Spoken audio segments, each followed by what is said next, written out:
Hello students, my name is Avinash Jadhav and welcome to my channel Tej Padhai. और आज मैं लेकर आया हूँ ट्राइंगल चैप्टर, जो कि बहुत इंपॉर्टेंट भी है क्लास 9 के लिए और इसका कॉन्सेप्ट क्लास 10 में भी आपके लगता है। ठीक है, तो क्लास 9 में आपको ट्राइंगल चैप्टर सबसे इंपॉर्टेंट चैप्टर है, क्योंकि इसके आने वाले चैप्टर कोऑर्डिनेटर, सर्किल, पैरेललोग्राम्स, उन सब में इसका यूज होता है। ठीक है, तो सबसे दमदार वीडियो होगी ये, क्योंकि इसमें हम इंट्रो देंगे, क्या होता है ट्राइंगल, कॉन्ग्रुएंसी ऑफ ट्राइंगल्स क्या होते हैं, कॉन्ग्रुएंसी है क्या एक्चुअल में, वो सारी चीजें इसी डिटेलिंग में होगी। ठीक है, तो आइए समझते हैं सबसे पहले ट्राइंगल्स को। तो ट्राइंगल्स जो होते हैं बेसिकली वो 3 साइडेड बाउंडेड फिगर होता है। ठीक है, अगर हम 3 साइडों को आपस में जोड़ दिया जाए तो एक जो फिगर बन के आता है हमारे सामने, वो ट्राइंगल होता है। ठीक है, अब आपको मालूम है ट्राइंगल की कितनी साइड्स होती है? 3 साइड्स होती है। आपको मालूम है ट्राइंगल के कितने एंगल होते हैं? 3 एंगल्स होते हैं। कितने वर्टेक्स होते हैं? 3 वर्टेक्स होते हैं। ठीक, अब आपको बताते हैं कि ट्राइंगल्स में जो क्लासिफिकेशन है वो किस टाइप का होता है, ट्राइंगल कितने टाइप्स में डिवाइडेड होता है। तो आपको याद रखना है कि ट्राइंगल्स जो होता है वो टर्म टूज में डिवाइड होता है, मतलब 2 पार्ट्स में डिवाइड है। तो पहला पार्ट जो है वो है आपका साइड्स के हिसाब से, और दूसरा पार्ट जो है वो है एंगल के हिसाब से। ठीक है, एक साइड के हिसाब से और एक एंगल के हिसाब से। साइड के हिसाब से 3 पार्ट्स में डिवाइडेड है। पहला पार्ट स्केल है, दूसरा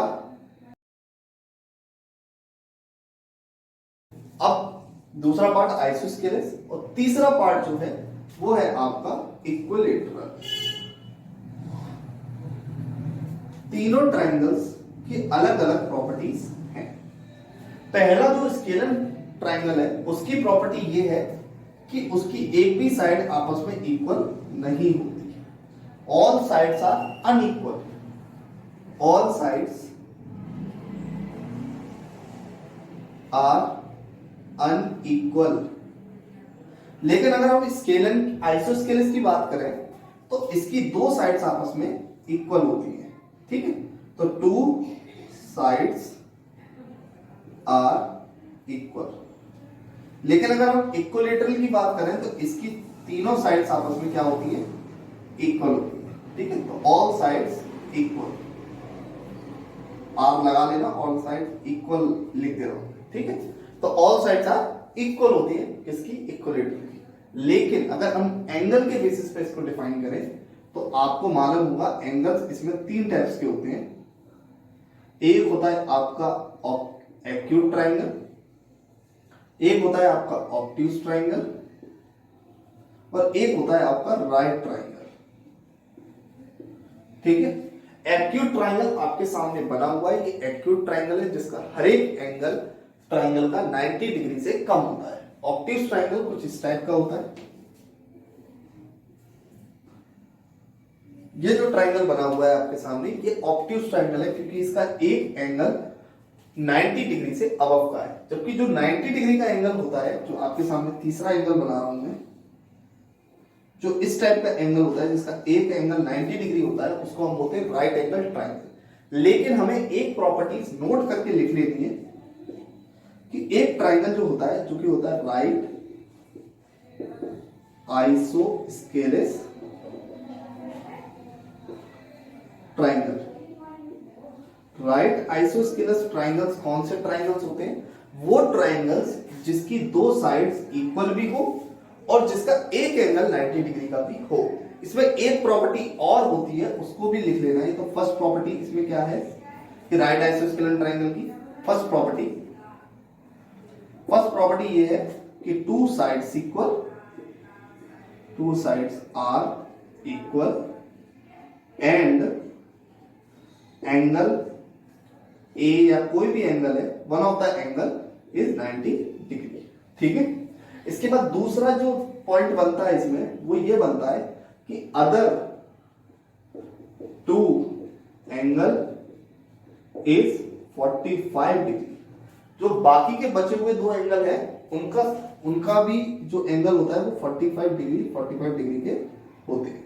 ठीक है, तो हमारी बात समझ में आ चुकी है कि राइट आइसोस्केलेस ट्रायंगल वो ट्रायंगल होता है जिसमें एक एंगल 90 डिग्री और 2 साइड्स आपस में इक्वल होती है, और जिसके दो एंगल 45 डिग्री के होते हैं। इसका काम बहुत इंपॉर्टेंट है क्योंकि आने वाले क्वेश्चनों में जब आप इसको करेंगे तो आपको ये पता भी चलेगा किस टाइप से इस टाइप के क्वेश्चन आते हैं। अब ये हो गया आपका क्लासिफिकेशन या types of triangles on the basis of side and on the basis of angle. ठीक है, अब चलते हैं हम इसके बाद इसकी प्रॉपर्टीज पे, जहां पर हम सिमिलैरिटी और कॉन्ग्रुएंसी को समझेंगे। तो देखिए, आप इसको नोट कर लीजिए। ठीक है, नोट जरूर बनाएं क्योंकि जो भी मैं लिखवा रहा हूं सब इंपॉर्टेंट है।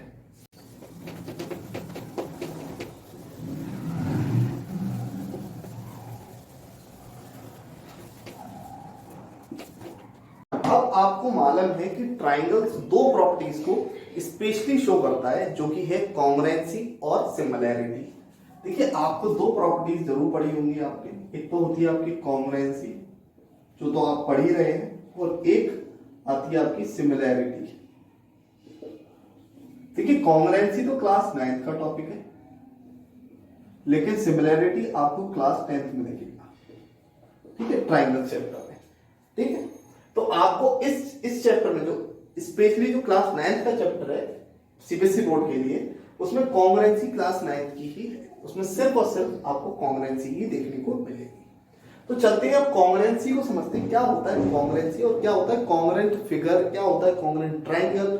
इस सब चीजों के बारे में हम फिगर आउट करेंगे और इसको एनालाइज करेंगे। तो सबसे पहले मैं लिखता हूं कॉन्ग्रुएंट फिगर।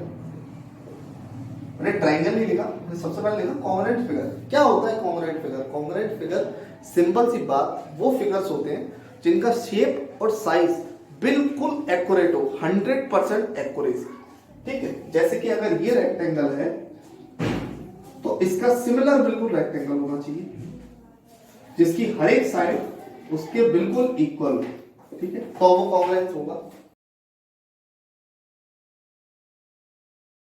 जैसे कि ये दो सर्किल हैं, तो इन दोनों सर्किलों की आपस की रेडियस इक्वल होनी चाहिए और इसका सरकमफ्रेंस भी आपस में इक्वल होना चाहिए। उस फिगर्स को हम कहते हैं कॉन्ग्रुएंट फिगर।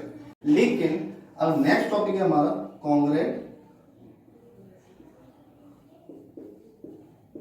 ट्रायंगल। यही इंपॉर्टेंट इस चैप्टर का टॉपिक है। कॉन्ग्रुएंट ट्रायंगल क्या होता है? देखिए जरा, मैं दो ट्रायंगल ले रहा हूं, एक ये वाला ट्रायंगल लिया DEF, और उसके नीचे एक और ट्रायंगल लिया बिल्कुल सिमिलर इसके AB और C। अगर आप देखोगे तो कभी भी कोई ट्रायंगल अगर कॉन्ग्रुएंट है तो आप तीन चीजें अपने दिमाग में रखिए कि उसका शेप, उसका साइज, उसके एंगल्स, उसकी साइड्स। ठीक है, तीन चीज, शेप, साइज, एंगल और साइड्स। एंगल साइड से एक ही में लेना है, इसलिए shape, size, angle and sides. ठीक है, वो सारी चीज आपकी इक्वल होनी चाहिए। मतलब कहने का क्या है कि कॉन्ग्रुएंट ट्रायंगल्स में आपको याद रखना है कि इसकी करस्पॉन्डिंग साइड्स, लिख दे रहा हूं मैं यहां पर, इसको पॉइंट्स को याद रखना है कि corresponding sides are equal and corresponding angles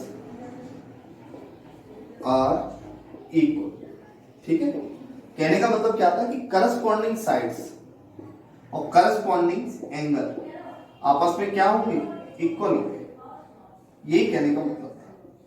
मतलब कि कहने का क्या था कि DE जो हमारा AB है, AB is equal to DE, और जो AC है हमारा वो which is equal to DF, और जो हमारा BC है which is equal to EF। उसी तरीके से एंगल A एंगल D के इक्वल है, एंगल E एंगल B के इक्वल है, और एंगल F एंगल C के इक्वल है।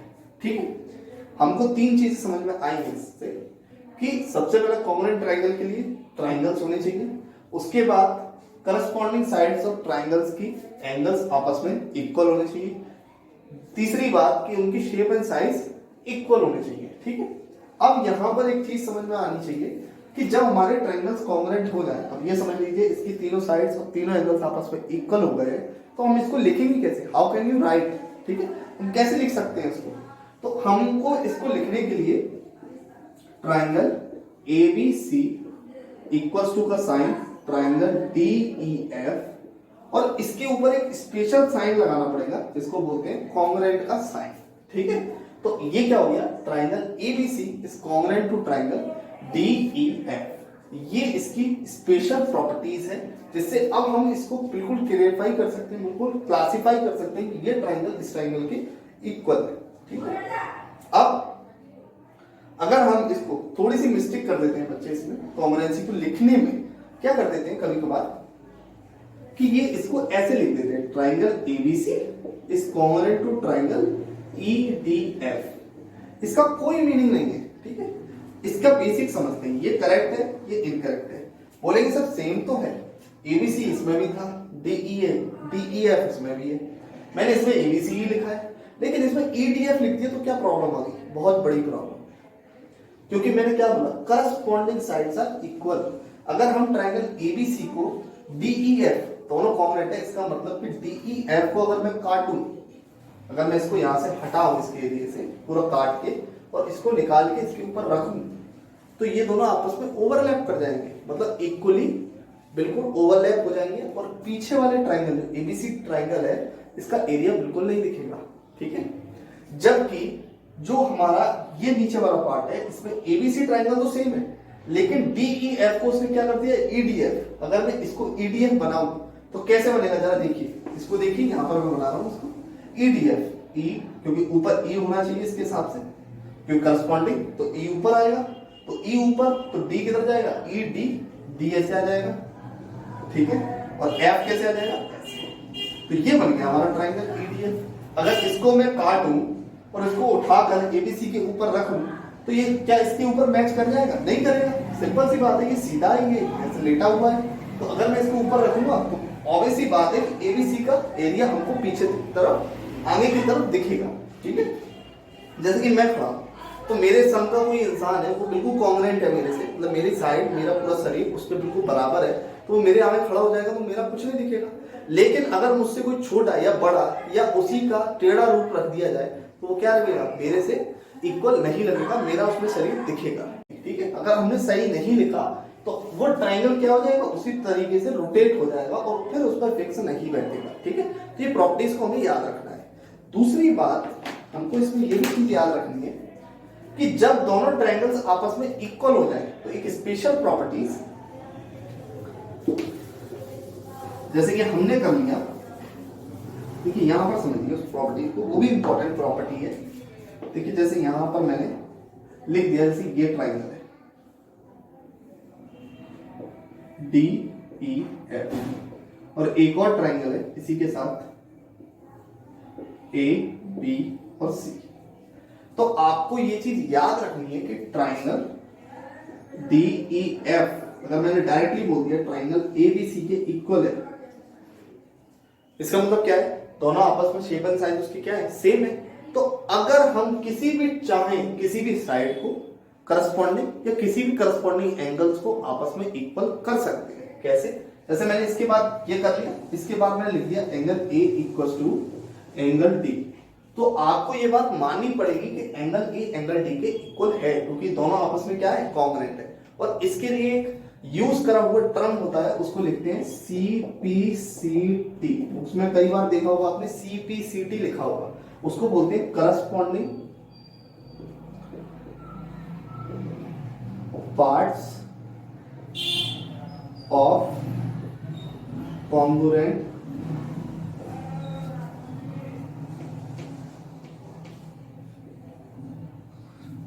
Triangle, corresponding parts of congruent triangles. ठीक है, ट्राइंगल का साइन बनाया तो ट्राइंगल्स पूरा लिख ही देता हूं, ट्राइंगल्स। ठीक है, तो आपको ये चीज याद रखनी है कि कभी भी अगर कोई ट्राइंगल आपस में कॉन्ग्रुएंट हो जाए तो उसकी कोई भी साइड या कोई भी एंगल बाय CPCT इक्वल हो जाते हैं। ठीक है, तो वीडियो यहीं तक है। कल हम जब नेक्स्ट वीडियो लेकर आएंगे तो उसमें आपको प्रॉपर्टीज के साथ साथ एक कॉन्ग्रुएंट जो ट्राइंगल है, इसको हम कैसे दो ट्राइंगल्स को आपस में कॉन्ग्रुएंट करेंगे उसको समझाएंगे। ठीक है, उसके लिए कुछ क्राइटेरियाज हैं, कुछ कॉन्ग्रुएंसी के रूल्स हैं, उसको समझेंगे नेक्स्ट वीडियो। ठीक है, तो अभी तक के लिए इतना ही है, वीडियो अच्छी लगी हो तो वीडियो को लाइक करें, चैनल को सब्सक्राइब करें। मिलते हैं नेक्स्ट